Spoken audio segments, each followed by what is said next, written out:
It was the next day, November 18th, when he awoke, and Annie had already left for work.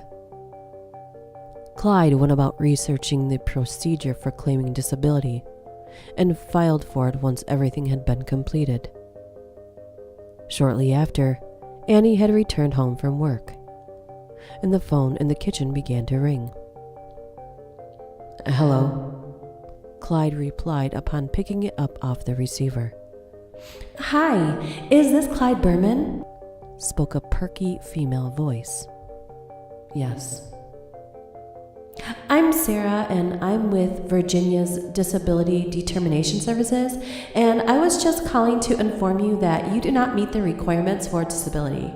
If you have any questions, please call the administration office at 804-662-5927. Thanks, have a nice day," replied the woman in her perky voice. She hung up before Clyde had a chance to make a rebuttal. "Who's that?" "DDS. Unemployment it is." Clyde immediately hung up the receiver and went about filing for unemployment. On November 20th, he received an all too familiar call which informed him that he wasn't eligible for unemployment due to his boss having cited that the reason Clyde was fired was his inappropriate behavior. Although a lie, Clyde knew of no way to fight it. So he simply hung up the phone and accepted his fate. Acceptance. That was the new mantra of his life after having taken a bullet to the brain. "Say, Annie," he said after hanging up the phone. "What is it?" "I think we should break up." And the entire world felt like it had come to a screeching halt. The comment hadn't been made out of spite or any other emotion. Rather, it was based entirely off Clyde's logic. Things were normally a lot harder without emotions. But in this case, things were easy, and the correct decision was clear. Her income alone wouldn't be enough to pay for the house they were renting. Therefore, he would be homeless. Clyde had nowhere else to go, but Annie could always move back in with her parents. He knew that she wouldn't do it as long as they were together, because he was a sore subject. They detested him for not having finished high school and thought that their daughter was wasting her life with him. Perhaps they were right. She'd definitely be better off without him. What? Why?" Annie managed as she choked on the words. "I just don't love you anymore," he replied while avoiding eye contact. It was the truth, oddly enough, but not the reason why. If she knew the reason, she would assuredly stay by his side and suffer. "You're going to end 4 years just like this? I hate this.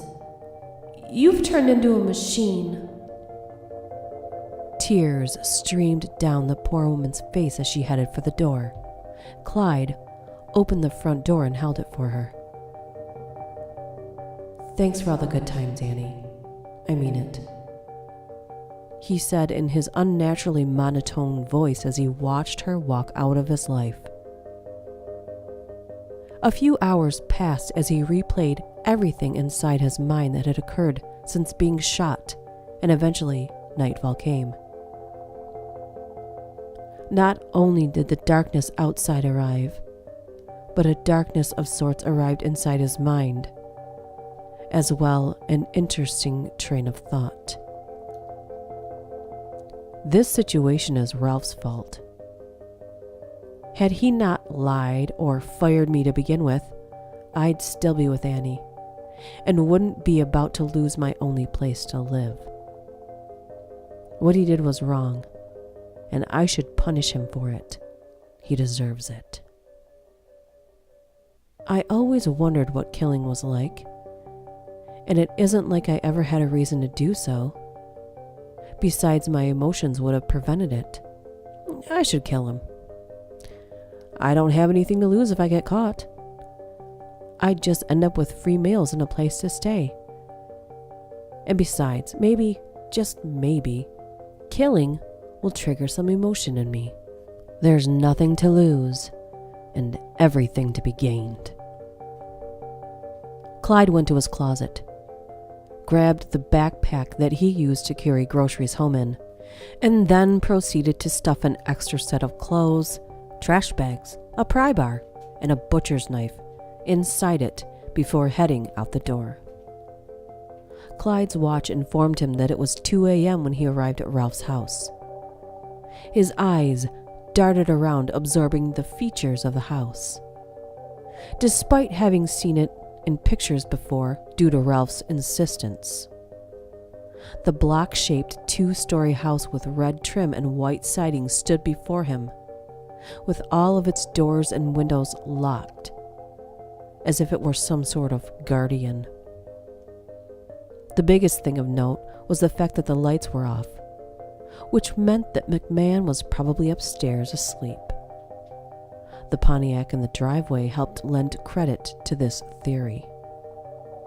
Clyde opened his backpack, took out the trash bags, put them over his shoe-covered feet, and removed the pry bar. He placed the pry bar underneath a window on the right side of the front door and forced it upward. The window screeched but met his demands and rested open. The intruder's feet hit the wooden floor with a light thud as he came in through the window. Berman shut the window very carefully before heading deeper into the house. He didn't want to chance any unnecessary sounds escaping. Kitchen, bedroom, or bathroom. These are the 3 places he could be at this hour. To the right, he noticed the kitchen. However, he immediately wrote it off due to no light. In front of him, he noticed a stairway that led upstairs and curved hard right. To his left was what he guessed to be the living room. Acting off his conclusion, he ascended the stairs, doing his best not to make a sound. A couple of the stairs squeaked despite his efforts. He peered his head around the corner and took note of the hallway, which had 3 rooms with open doors, 2 of which were bedrooms, 1 a bathroom, and 1 with a shut door which he guessed to be the bedroom that contained Ralph McMahon. His gloved hand reached out and touched the doorknob without fear or hesitation. However, the door was locked. Without missing a beat, Clyde wedged his pry bar into the wooden door and shouldered it, which caused the lock to break and the door to noisily open. Ralph bolted upright in response to the commotion and held his blanket up to his chest in surprise and fear. As Ralph's eyes adjusted to the dark, he was able to identify Clyde, who was briskly walking toward him. This caused him to loosen the grip on his blanket, and he wasn't afraid of Clyde in the slightest. "You, what the hell do you think you're doing?" Clyde paused and thought for a moment before replying, "Getting, reparations." The heavy man's grubby fingers grabbed a lamp that was resting on the nightstand next to Ralph's bed. Without delay, Ralph threw the lamp, and it struck Clyde in the face. The lamp bounced off his face and hit the floor, shattering upon impact. The force of the lamp caused Clyde to stagger backward and an assortment of bruises to appear on his face. The effect was ever so brief, and in an incredibly short amount of time that was comparable to being slightly longer than the blink of an eye, Clyde was upon Ralph and swatting him repeatedly with the pry bar. Ralph tried to shield himself, but it did no good.